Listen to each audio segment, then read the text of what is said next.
राजधानी दिल्ली के press club में तिब्बती महिला संघ ने एक प्रेस वार्ता का आयोजन किया। इस प्रेस वार्ता में तिब्बती महिला संघ की अंतर्राष्ट्रीय अध्यक्ष त्रेसिंग डोलमा, तिब्बती महिला संघ की राष्ट्रीय महामंत्री और बीटीएसएस की राष्ट्रीय महामंत्री महिला विभाग दिल्ली प्रांत संध्या सिंह, तिब्बती महिला संघ की धर्मशाला Himachal Pradesh out station executive member आदि लोग उपस्थित हुए।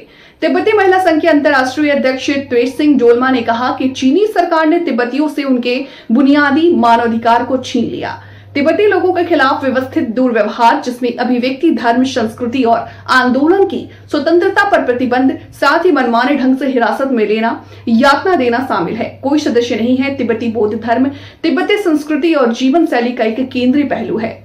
तिब्बती महिला संघ की राष्ट्रीय महामंत्री और बीटीएसएस की राष्ट्रीय महामंत्री महिला विभाग दिल्ली प्रांत संध्या सिंह भी मीडिया से बात करते हुए कहा कि तिब्बत हमारे देश का बहुत महत्वपूर्ण हिस्सा है, जिस पर चीन का कब्जा है। हम चाहते हैं कि तिब्बत बच्चों को पर्यावरण पर चीन द्वारा जो फैसला लिया गया है, उस पर देश के प्रधानमंत्री मोदी जल्द से जल्द कार्रवाई करें। क्या है, आपने इसमें लिखा है तिब्बत में तिब्बती बच्चों और पर्यावरण को लेकर जो आप मुहिम चला रही हैं, क्या कुछ कहना है आपका? सबसे पहले मैं सभी लोगों का नमस्ते बोलना चाहती हूँ। अब लोग टाइम निकल कर हमारा साथ दे के ऐसा मीडिया में फैलाने के लिए कुछ कम कर रहा है, इसके लिए बहुत बहुत हम तिब्बती महिला संगठन के आभारी व्यक्त करना चाहती हूँ। तो सबसे पहले है, हम अभी तिब्बती महिला संगठन ने अभी यहाँ हिंदुस्तान में बैठ के हम 65 इयर्स हो गया है। तो अभी तक आप लोगों ने इतना मदद दिया है, इतना अच्छा किया है, तो हिंदुस्तान तो हमारा देश बन गया है। तो इसलिए अभी जो है हम दो विषय लेकर आया है। एक जो है तिब्बत बच्चों जो है ये तिब्बती बच्चों लोग को एक पॉलिसी, बहुत डेंजर पॉलिसी बन गया है। तो इसके लिए जो कॉलोनियल बोर्डिंग स्कूल है उसके अंदर सब डाल के फिर 15-20 साल के बाद जो है फ्यूचर जो है पूरा चाइनीज़ बनने के लिए, और तिब्बत का जो आदमी है वो सब है ना बिल्कुल नष्ट करने के लिए, दूसरा चाइनीज़ बनाने के लिए। तो ऐसा कंडीशन बहुत ख़राब। उसका उद्देश्य क्या है? मैं सबसे पहले तो आप सभी मीडिया वालों का शुक्रगुजार हूँ जो आप लोगों ने कीमती समय निकाल के तिब्बत के विषय और वुमेन एसोसिएशन का इस प्रोग्राम में जो साथ दिया उसके लिए बहुत बहुत धन्यवाद। आज का विषय, जैसे कि आप सभी जानते हैं, हमारे तिब्बत में कॉलोनियल बोर्डिंग स्कूल का जो है अब वो बहुत ही समस्या बिगड़ गया है, बहुत ही चिंताजनक हो गया है।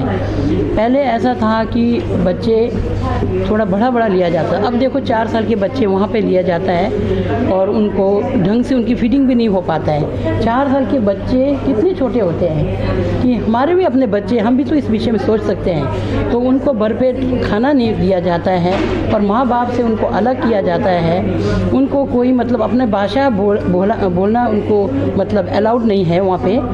तो ये सारे आने वाले दिनों में, कुछ ही सालों में या 10-15 सालों में, मैं समझती हूँ कि हमारे इंडिया में भी इसके बहुत बड़ा फर्क पड़ेंगे कि तिब्बती ही नहीं रहेगा तो तिब्बत कहाँ से रहेगा। यही आप पहले मेरा ये सवाल है सभी। तो क्या मांग कर रही हैं? हम ये मांग करते हैं, जैसे कि हम अभी हमारे prime minister Modi ji 2nd time उनके विनिंग हुआ है ऐसे प्राइम मिनिस्टर, हम उनसे रिक्वेस्ट करते हैं कि मेंबर ऑफ पार्लियामेंट में या फिर चीन के हमारे प्रेसिडेंट के साथ बातचीत किया जाए और दलाई लामा जी को चीन के प्रेसिडेंट से मुलाकात होने का कोई मतलब उम्मीद जताया जाए, ताकि तिब्बत और चीन और भारत ये सारे मतलब प्रॉब्लम सॉल्व हो जाए। और आने वाले दिनों में जैसे वो हमारे पर्यावरण के जो मतलब सारे नदियां हैं और विष है और पहाड़ है, सारे डिस्ट्रॉय हो रहे हैं। तो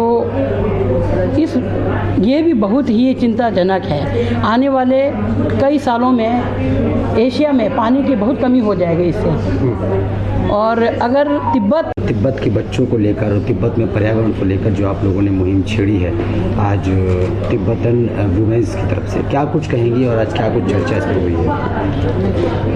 पहली बात तो मैं नमस्कार करूंगी और मैं सबका स्वागत किया है। मैंने जो हमारी तिब्बती बहनें धर्मशाला से एक यात्रा लेके निकली हैं इस उद्देश्य को लेके कि उन्होंने एक आंदोलन बना के निकली हैं कि 14 नवंबर को बाल दिवस होता है और उस पर उन्होंने एक मुद्दा बनाया कि हमारे वहाँ पे तिब्बती जो बच्चे हैं तिब्बत में उनके साथ बहुत गलत किया जा रहा है। 4 साल का बच्चा स्कूल जाने लायक नहीं होता है, बहुत छोटा होता है, उसको बोर्डिंग में नहीं डालना चाहिए। देनी है शिक्षा तो घर में दे। उनके पहली बात ना, जो हम लोग भी अपने बच्चे घर में आप अपने संस्कृति सिखाते हैं, संस्कार सिखाते हैं, तो हर एक पेरेंट्स को, हर एक परिवार को हक है कि वो अपने बच्चों को सिखाएं। यहाँ पे क्या होता है तिब्बत में कि वो चाहते हैं कि बच्चे का ब्रेन वॉश उसी समय से स्टार्ट होता है, तो वो 4 साल के बच्चे को बोर्डिंग में डाल देते हैं और उनको अपनी जो लैंग्वेज है, चीनी मंदाकिनी जो लैंग्वेज है वो सिखाई जा रही है, जिससे वो चाइनीज़ बन जाए और उनका क्या बोलते हैं।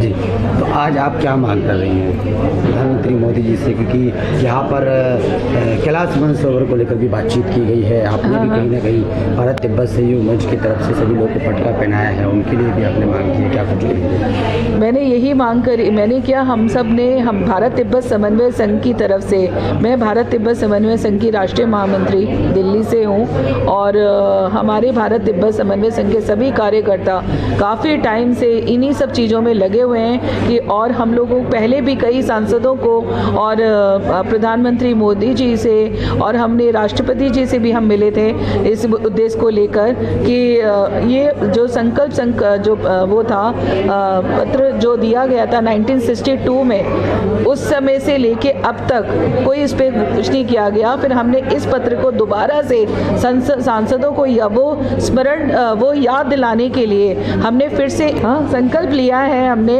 कि हम एक सांसद को जाके हम ये याद दिलाएंगे कि 1962 में जो हमने एक गलत किया था, हमें जो पछतावा है भारत और चीनी भाई का जो हमने एक ये जो गलत निर्णय लिया था, वो उसका पछतावा ये कि पूरी तरह से चीन ने, वो तो पूरे वर्ल्ड वाइड कब्जा करना चाहता है, पर भारत देश ने जो गलती की है उसको वो एक पछतावे के तौर पे हमें आज भी इस चीज़ को सुधारना चाहिए और हर एक सांसदों को इस पर आवाज़ उठानी चाहिए। तो हम उन्हें याद दिलाने जाते हैं, हम हर एक सांसदों को ये दे रहे हैं, लेटर दे रहे हैं, पत्र दे रहे हैं और उनको उसमें सारे हमने जो भी अपने नए संकल्प लिए हैं उसको हम याद दिलाते हैं उनको जाके। और प्रधानमंत्री मोदी जी से हमें पूरा विश्वास है, जब वो इतने कुछ अच्छे कार्य कर रहे हैं तो तिब्बत की आज़ादी ज़रूर मिलेगी।